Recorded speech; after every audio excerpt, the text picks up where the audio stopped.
This is Info Live TV, headline news. I'm Daniel Ben-Nun. Secular candidate Nir Barkat declared victory over ultra-Orthodox rival Meir Porush in the Jerusalem mayoral election early Wednesday morning. With all polling stations reporting in the capital, Barkat won 52% of the vote versus Porush's 43%.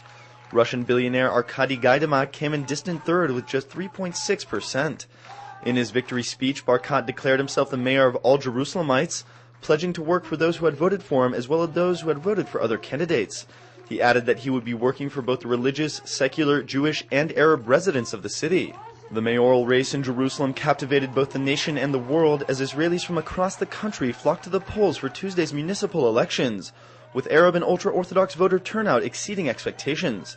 Meanwhile, in Tel Aviv, incumbent Mayor Huldai won an additional 5-year term in office. Huldai won an overwhelming 50% of the vote, compared to just 34% for challenger Dov Hanin.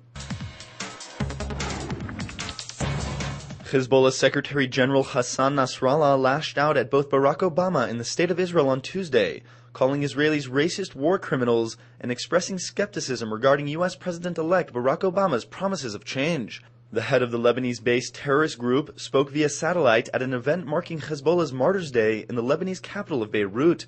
Nasrallah declared to the crowd of supporters that he would quote-unquote sever the Israeli hand that attacks Lebanon. Prime Minister Ehud Olmert, Defense Minister Ehud Barak, and IDF Chief of Staff Gabi Ashkenazi toured the Gaza border area on Tuesday.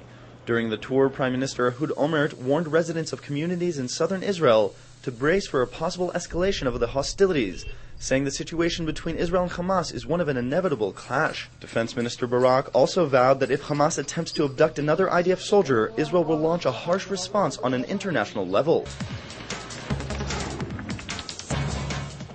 In an unexpected move, the Bank of Israel lowered the interest rate by half a percentage point to 3%, the lowest interest rate in the history of the country.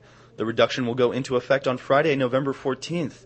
The latest interest reduction follows 2 previous reductions totaling 0.75% last month. Bank of Israel officials noted that the interest rate reduction was meant to boost the Israeli economy's ability to successfully cope with the implications of the current global economic slowdown.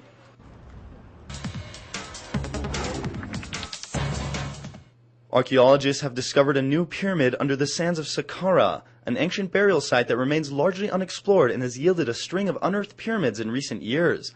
The 4,300-year-old monument most likely belongs to the Queen Mother of the founder of Egypt's 6th dynasty, several hundred years after the building of the famed Great Pyramids of Giza. The discovery is part of the sprawling necropolis and burial site of the rulers of ancient Memphis, the capital of Egypt's Old Kingdom. Thank you for watching Info Live TV, Israel's only internet television channel that broadcasts in 4 languages from Jerusalem to the world.